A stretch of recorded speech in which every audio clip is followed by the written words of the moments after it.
Hello everyone, this is the Group 6. I am Adrian Lingan and together with my co-members, Jessamay Arenas, Grace Ann Espejon, Danica Fastidio, we will be discuss about the Chapter 7, which is the labor markets. For the introduction, among the factors of production, land, labor, capital, and entrepreneurship, labor is the most important and in fact has the largest share in almost all economies with the gross national earnings. Basically, the labor market operates by supplying a skill or talent that someone else would need or demand. Let us look at it this way. Rules in a labor market are determined by the one who supplies the labor or the seller of labor and the one who buys it, the buyer of labor. There should be a voluntary exchange of work, an agreement that a certain price, that is the wage, the buyer agrees to the work and employs the seller of that work. So next is the demand for labor. Demand is the link between the price of a product and the quantity demanded for it. We sometimes present it in a table or schedule to further appreciate the changes in quantity demanded as the price increases or decreases. The basic rule is that all other things remain constant as the price increase. The quantity demanded decreases or vice versa. There is a negative relationship between the price and the quantity. A demand curve is a graphical representation of the price and quantity demanded. And since the relationship is negative, the curve is also negatively sloped. So, demand refers to the quantity of a product or service that consumers are willing or able to purchase at different prices. So there is an inverse relationship or a negative relationship between the price of a product and the quantity demanded. So this means that as the price of a good or service increases, consumers are less willing to buy it, and as the price decreases, they are more willing to buy it. So this principle is often illustrated through a demand curve, which shows this negative relationship on a graph. So, on a demand curve, the x-axis represents the quantity demanded and the y-axis represents the price. The demand curve typically slopes downward from left to right, reflecting that higher prices lead to lower quantities demanded and vice versa. This is known as the law of demand. So, labor is the input to a factor of production. In most cases, we hire labor to produce goods to sell. Labor markets, like any other markets, exist with the invisible hand at work, the forces of supply and demand. So, labor, as I mentioned, is an essential input in the production process, often categorized as one of the factors of production, along with the capital, land, and entrepreneurship. In the context of labor market, employers hire workers to help produce goods and services, while individuals supply their labor in exchange for wages. Just like goods and services, labor markets operate based on supply and demand. The relationship between the demand for labor and the wage rate is influenced by the similar principles as those governing the demand for goods. So, demand for labor is generally higher when wages are higher, assuming other factors remain constant. However, just as higher prices lead to lower demand for products in a labor market, higher wages can lead employers to hire fewer workers because it increases the cost of production. So, supply of labor rather generally increases when wage rise, as more individuals are willing to work at higher wages. So, this interaction between the supply of labor and the demand for labor determines the equilibrium wage rate and employment levels in the market. When the labor market reaches an equilibrium, the quantity of labor supplied matches the quantity of labor demanded, and there are no surpluses or shortage. So, the invisible hand. The concept of invisible hands comes from an economist, and it describes the self-regulating nature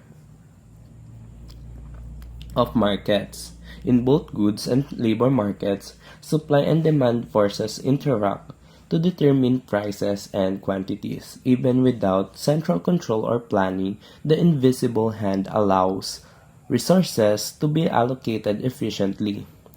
So, for the instances in the labor market, if there is a shortage of workers in particular industry, wages may rise, attracting more workers to that sector.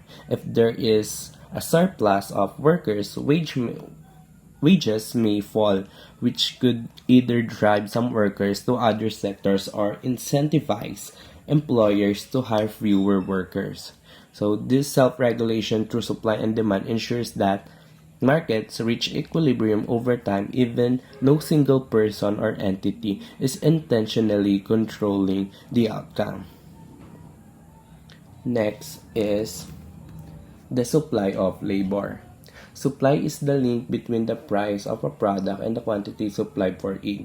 Just like demand, we sometimes present it in a table or schedule to further appreciate the changes in quantity supplied as the price increases or decreases. The basic rule is that all other things remain constant, ceteris paribus. As the price increases, the quantity supplied also increases, or vice versa. There is a positive relationship between the price and the quantity. A supply curve is a graphical representation of the price and quantity supplied, and since the relationship is positive, the curve is also positively sloped or going up from left to right of the graph. So, supply refers to the quantity of a product or service that producers are willing and able to offer for sale at different prices over a specific period. So, it illustrates the relationship between the price and quantity supplied.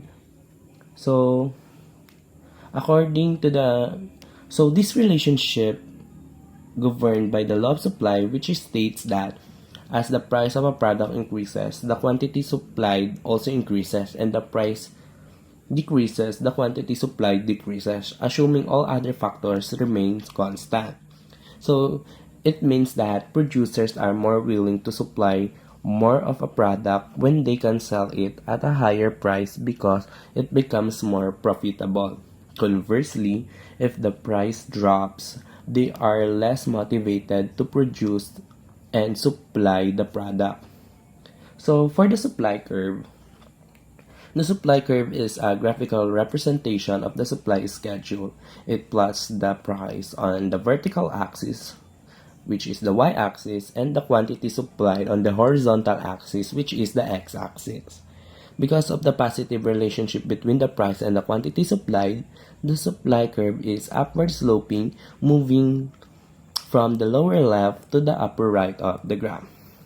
So, this positive slope reflects higher prices incentivize producers to increase production since they can generate more revenue. Lower prices discourage production because it may not cover the cost, leading to a reduction in supply. So, why ceteris paribus? There is a term called ceteris paribus, which means that all other things being equal. It is crucial because other factors like technology, production costs, government policies, or the availability of resources can also affect the quantity supplied. However, the focus solely on the relationship between the price and quantity supplied, we assume these factors remain constant. So, higher prices is equal to higher quantity supplied due to increased profitability, and lower prices is equal to the lower quantity supplied due to reduced profitability. This positive relationship is visually represented by an upward sloping curve. Before we go to the demand and supply of labor, let's first check this graph. The graph shows the relationship between the labor market and the effect on the individual employer. The demand for labor is downward sloping and the supply is upward sloping.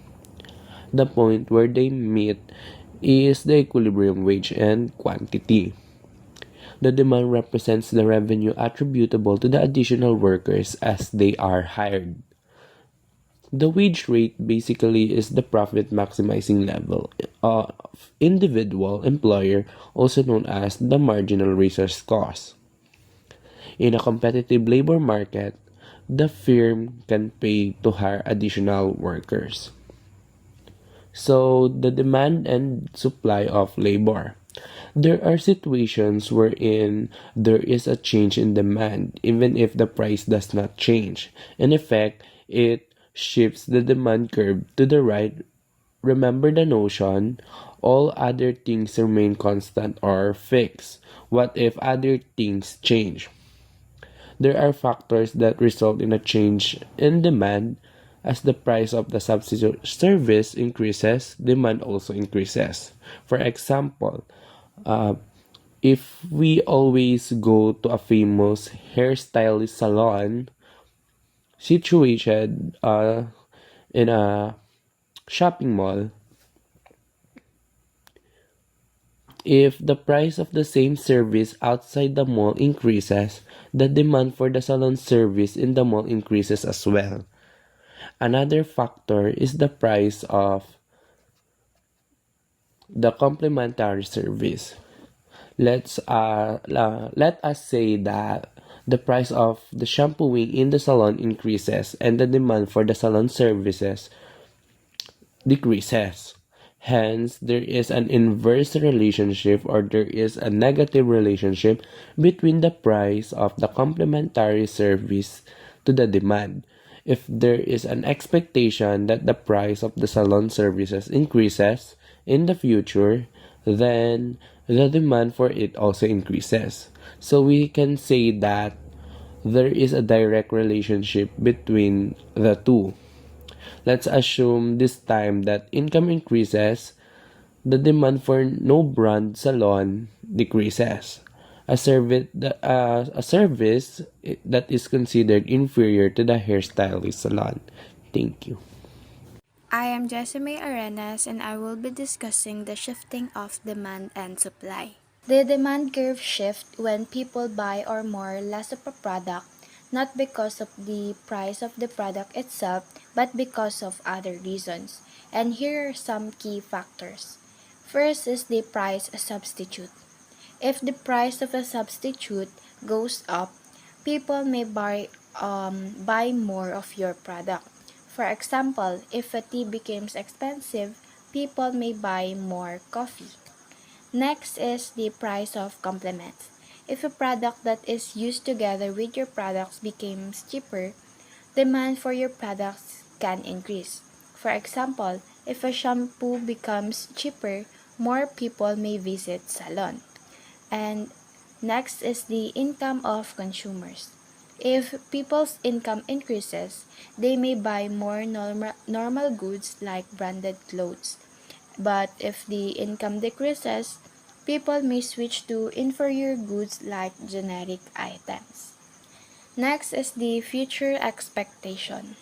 If people expect prices to rise in the future, they might buy more now. And lastly is the taste or preference. Changes in trends or preference can increase or decrease demand. Next is the shifting of supply curve. The supply curve shifts when producers supply more or less of a product due to factors other than the product price. And here are some common factors. First is the production cost. If it becomes cheaper to produce a product, businesses will supply more, and if the cost goes up, supply decreases. Next is the number of producers. More businesses in the market increase supply while fewer businesses decrease it. And next is the government policies. Here in government policies, we have taxes, and higher taxes on a product reduce supply. For example, if the government increases tax on sugar, companies may produce less candy or soda. And next is subsidies. Subsidies are financial help from government to businesses. When businesses receive the support, it becomes cheaper for them to produce goods, so they can produce more, increasing supply. One of his example of this is if the government gives subsidies for to farmers, they can grow more crops and supply more food. And next is the technology. And better technology help businesses produce more efficiently, and it increase supply. And lastly is the future expectation. If producers expect higher prices in the future, they might supply less now to sell later at a higher prices. The next topic is the individual earning and wages. When employees work, they contribute their time, skills, knowledge, and effort to the job. In return, employers must pay them fairly with a reasonable wages.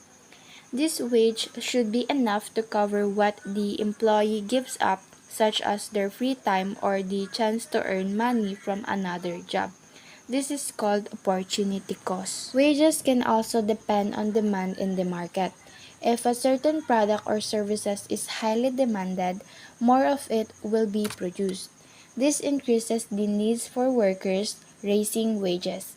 This is called derived demand, where the demand for workers comes from the demand for the product.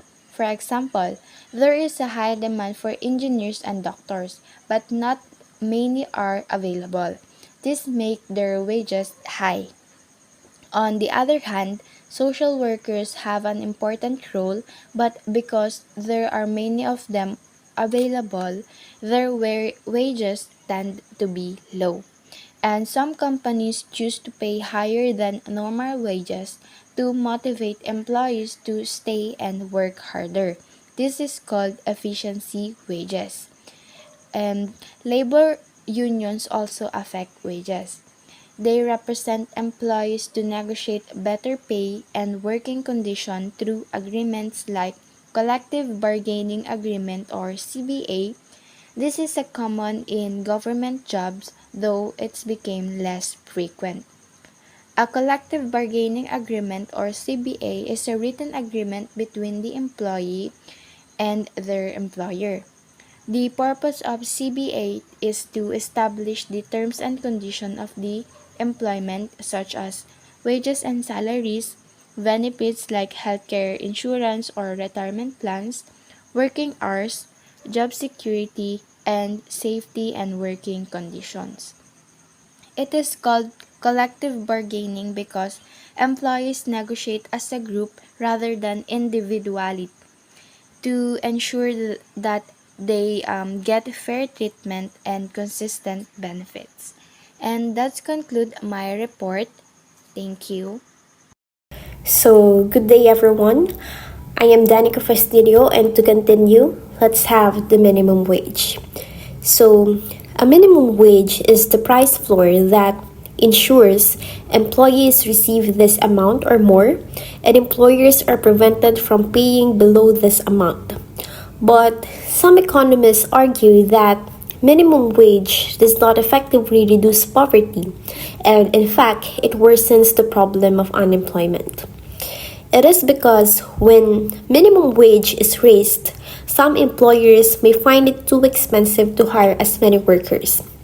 They no longer hire unskilled workers because they think it's not worth paying the higher wage, and they prefer skilled or semi-skilled workers who undergone trainings and who are seen as more productive.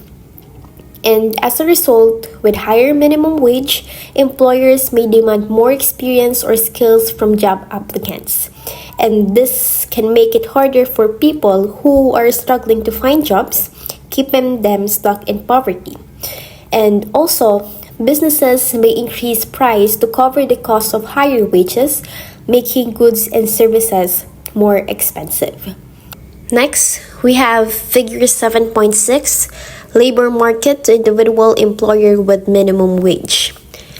So, a price floor is the lowest legal price that can be paid for a good or service. In this case, the government sets a minimum wage, ensuring that workers can be paid less than this amount. Now here in our graph, in the labor market, supply represents workers that is willing to work, and the demand represents employers that is willing to hire. When the minimum wage, or W sub M, is set above the equilibrium wage, or W sub E, the quantity of labor supplied, or Q sub S, increases because more people are willing to work at the higher wage. In contrast, the quantity of labor demanded, or QD, decreases because employers hire fewer workers due to the higher cost. So the gap between the Q sub S and Q sub D creates unemployment. Now, from the individual employer's perspective, employers aim to hire workers up to the point where the cost of hiring, or the marginal resource cost, equals the value of the worker creates, or the marginal revenue product. With the minimum wage, employers may hire fewer workers because the cost is higher than the value created by additional unskilled labor. So the higher wage attracts more workers, which increases the supply, but fewer jobs are available because there is a decrease in demand. So this leads to a surplus of workers, which is essentially unemployment. Now, for the regional considerations, the higher minimum wages may work in places with a strong economy and higher living costs. However, in low-income areas, a high minimum wage could harm businesses and make unemployment worse. So the question is, how much should the minimum wage be? So if the minimum wage is increased, workers will have more money to spend on goods and services. This can boost businesses, create jobs, and help the economy grow. However, a high minimum wage might work well in big cities where the cost of living is high, but it can hurt small towns or provinces where businesses might struggle to pay higher wages. Like in some countries, here in the Philippines, the minimum wage is different in various regions. For example, in the National Capital Region, the minimum wage is higher in other areas because living costs are higher there. Next, we have international immigration. So when people move between countries and become part of the labor market of that country, that is called immigration. The main economic benefits of immigration are the following. First, increases the national output, the GDP. So, when immigrants join the workforce, they increase the country's gross domestic product, which measures the total value of goods and services a country produces. More workers means more goods and services can be created, leading to higher economic productivity. For example, immigrants often take jobs in industries like construction, healthcare, or technology, helping these sectors grow. Their contributions can expand industries and boost overall production in the economy. Second is, it enhances specialization, especially with highly skilled immigrants. So, immigration introduces a range of new skills and talents to the labor market. Some immigrants are highly skilled professionals, such as doctors, engineers, or scientists who bring expertise that enhances specialization in the workforce. For instance, a highly skilled immigrant might contribute to advancements in medical technology or software development, allowing industries to innovate and operate more efficiently. This also raises the standard of living for everyone in the country by improving services and creating new opportunities. Next is, it provides net economic benefit to the country. So, Immigration often fills labor gaps in areas where there is a shortage of workers. For example, many immigrants take jobs in agriculture, construction, or caregiving where local workers may be unavailable or unwilling to work. Immigrants contribute to the economy by paying taxes, which fund public services like schools, hospitals, and infrastructure. Many immigrants also start businesses, creating jobs and stimulating economic growth.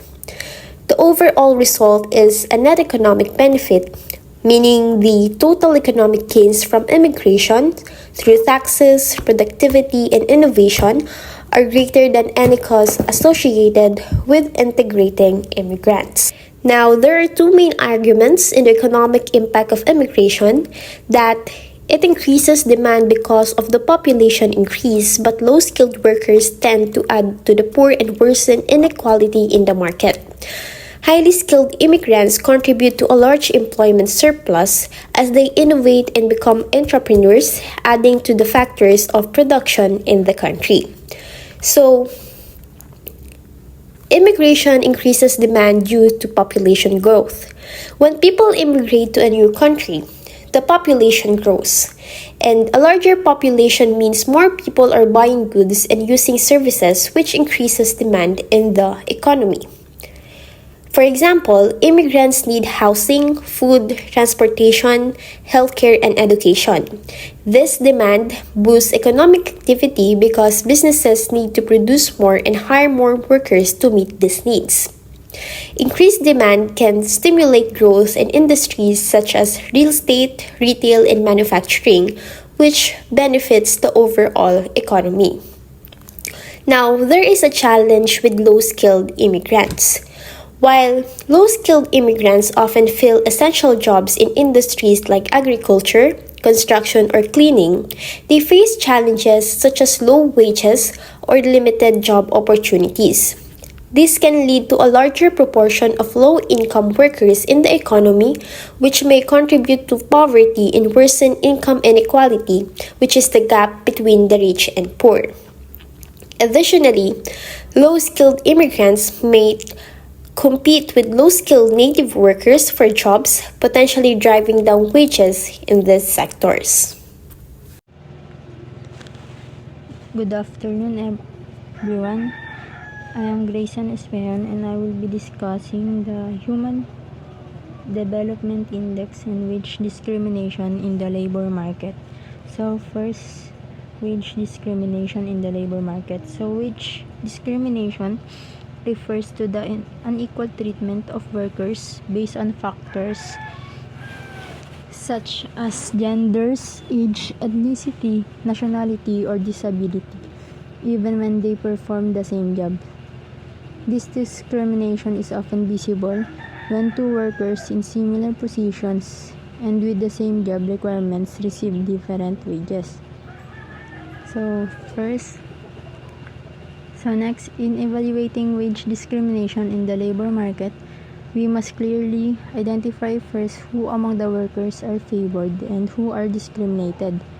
Perhaps this may be apparent with the wages that the workers are receiving, having the same position and nature of the job. We assess the employer who offers low wages to the discriminated group, thereby causing lower labor supply and lower productivity. So the economy, with this irrational decision making, begins misallocating resources and tends to affect economic inefficiency. So this means that the favored group receives higher wages while the discriminated groups is paid less for the same work. This discrepancy in pay is often based on subjective biases or irrational decision-making by employers, not on the actual skills or performance of the workers. So when a certain groups are paid lower wages, it can have negative effects on the labor market and the overall economy. Workers in the discriminated group may feel discouraged and withdraw from the labor market, reducing the supply of labor. So this reduces productivity, and the economy experiences inefficiencies because resources are not allocated optimally. So next is wage discrimination happens considerably when there is monopsy, meaning there is only one buyer of the labor offered. It can clearly be distinguished who is favored and who is discriminated against, and ostensible varied price. Elasticity of labor supply in different groups. For example, the marginal revenue product or MRP of the favored group tends to be overestimated while the discriminated group is undervalued, distorts the market as the latter inclines to withdraw from the market. So the effect is decreasing the supply of labor, reduces human capital and labor, and then diminishes productivity. So meaning, a market structure where there is only one employer or a few employers controlling the labor market. In such cases, the employer has significant power to set wages, often leading to wage discrimination. So the MRP, which is the value added by an additional worker, may be overestimated for favored groups and underestimated for discriminated groups. This leads to a market distortion where the discriminated group tends to withdraw from the labor force, exacerbating the problem. So next is Human Development Index. Human Development Index indicates the average well-being of people in a country in a given period of time. It is a composite index combining life expectancy at birth, mean years of schooling, expecting years of schooling, gross national income per capita, and non-income using a geometric mean. So meaning, the Human Development Index is a composite measure developed by the United Nations to assess the overall well-being and development of countries. Unlike other purely economic indicators, HDI considers both economic and social factors, offering a broader view of human development. So next, there are three components of Human Development Index. First is life expectancy. So this reflects the average number of years a person can expect to live, indicating the overall health and life quality in a country. Next is knowledge.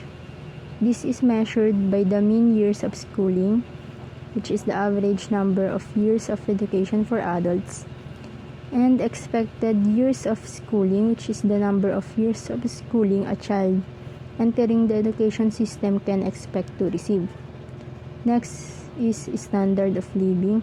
This is represented by the gross national income per capita, which is a measure of the average income of a country's residents, adjusted for differences in purchasing power.